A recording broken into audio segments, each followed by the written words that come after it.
Hello student, स्वागत है आपका अपने चैनल जीरो कैलकुलेशन में। मेरा नाम पंकज यादव। आज मैं आपको कराने वाला हूं क्लास 9 की इंटरसेप्ट थ्योरम। तो उससे पहले हम समझेंगे कि इंटरसेप्ट क्या होता है। तो इंटरसेप्ट थ्योरम हम बाद में करते हैं, पहले आइए इंटरसेप्ट को समझते हैं। देखिए यहाँ पर एल, एम एंड एन तीन लाइन है जो आपस में क्या है, पैरेलल है। उसके बाद दो ट्रांसवर्सल लाइन है जो कट कर रही है, ट्रांसवर्सल टी और ट्रांसवर्सल एस। इस तीनों लाइन को तीन तीन जगह काट रही है, ये तीन जगह काट रही है और ये तीन जगह काट रही है। उसके बाद इंटरसेप्ट क्या होता है, इंटरसेप्ट पार्ट होता है ये वाला। पैरेलल लाइंस के बीच में जो ट्रांसवर्सल का पार्ट होता है उसे हम कहते हैं इंटरसेप्ट। तो ए बी इंटरसेप्ट है, बीसी इंटरसेप्ट है, डीई इंटरसेप्ट है और ईएफ इंटरसेप्ट है। अब यहाँ पे थ्योरम क्या होती है, इंटरसेप्ट थ्योरम वो जानेंगे। तो इंटरसेप्ट थ्योरम ये होती है कि अगर तीन पैरेलल लाइंस है और A B equal B C है तो दूसरी लाइन में डी इक्वल ई एफ होना चाहिए। मतलब अगर A B equal B C में गिवन है तो डी इक्वल ई एफ क्या होना चाहिए, होना चाहिए। तो हमें ये गिवन होगा क्या कि ए बी इक्वल क्या है, बी सी है। तो हमें क्या प्रूव करना होगा, डी इक्वल ई एफ। तो हमें ये ऑलरेडी गिवन है कि A B equal B C है और एल एम और एम तीनों आपस में क्या है, पैरेलल। हमें दिया है डी इक्वल ई एफ। सबसे पहले हम क्या करेंगे, थोड़ा सा कंस्ट्रक्शन करेंगे इसके अंदर। हम ए पॉइंट को एफ से ज्वाइन करेंगे।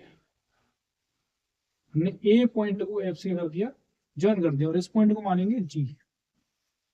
ठीक है, हमने जी को क्या मान लिया, और एम लाइन पे जहां जो लाइन इंटरसेक्ट कर रही है उस पॉइंट को हमने जी मान लिया। ठीक है, अब इसके बाद हम क्या करेंगे, सबको पता है कि ये वाली लाइन इसके पैरेलल है। आप लोग ट्राइंगल देखिए, in triangle C A F, मैं बात कर रहा हूं in triangle C A F की।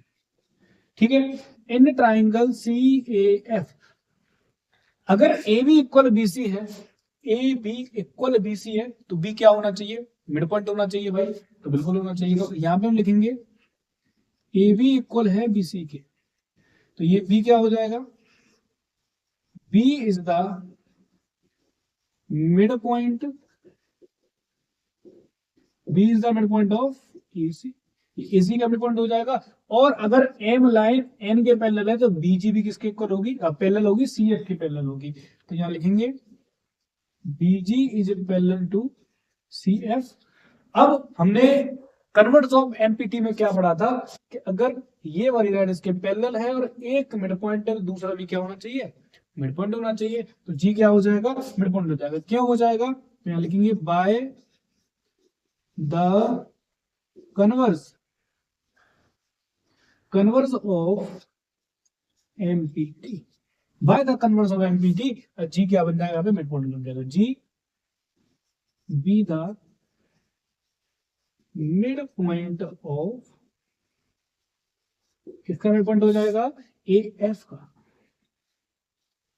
ठीक है, इतना काम हमने यहाँ पे हमें करना ही है। सबसे पहले वो लाइन उसके पैरेलल लिखानी है, converse of mid point theorem लगानी है। इतना काम हमें करना ही है कि जी को ए एफ का मिड पॉइंट प्रूव करना है। अब इसके बाद सेकंड स्टेप क्या रहेगा, सेकंड स्टेप आपका रहेगा, इधर आ जाइए देखिए। अब यहाँ पे हमने जी को मिड पॉइंट प्रूव कर दिया। अब हम ट्राइंगल लिखेंगे, in triangle D F A, in triangle D F A. तो यहाँ पे हमें लिखना पड़ेगा, यहाँ लिखेंगे in triangle D F A. D F A में क्या है, अगर एम एल के पैरेलल है, अगर एम एल के पैरेलल है तो ये वाला जी पार्ट एडी के पैरेलल होना चाहिए। हाँ भाई बिल्कुल होना चाहिए। और मुझे बताओ कि जी हमने मिड पॉइंट प्रूफ किया या नहीं किया है। हाँ सर बिल्कुल किया है। तो यहाँ पे लिख लो G is the mid point of, किसका मिड पॉइंट है, ए एफ का। तो ये ए एफ का मिड पॉइंट हो गया। और ये जी लाइन किसके पैरेलल है, जी लाइन एडी के पैरेलल है, जी लाइन किसके पैरेलल है, एडी के पैरेलल है। तो यहाँ पे हम लिख सकते हैं GE is parallel to AD. अभी ट्राइंगल भले ही उल्टा बना हुआ है लेकिन हमें उससे मतलब नहीं है। अगर जी मिड पॉइंट है और जी पैरेलल है एडी के तो by the converse of mid point theorem E भी क्या होना चाहिए, मिड पॉइंट होना चाहिए। तो यहाँ पे हमें यही लिखना पड़ेगा, bye the converse of MPT, by the converse of empty E is the mid point, किसका मिड पॉइंट होना चाहिए, डी एफ का। तो D E is the mid point of D F.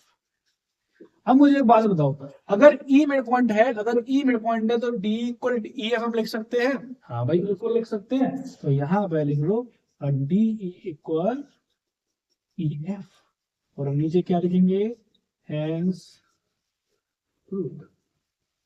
हमें यही तो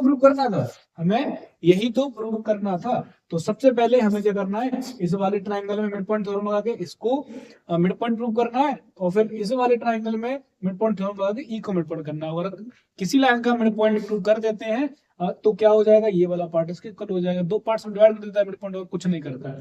तो ठीक है।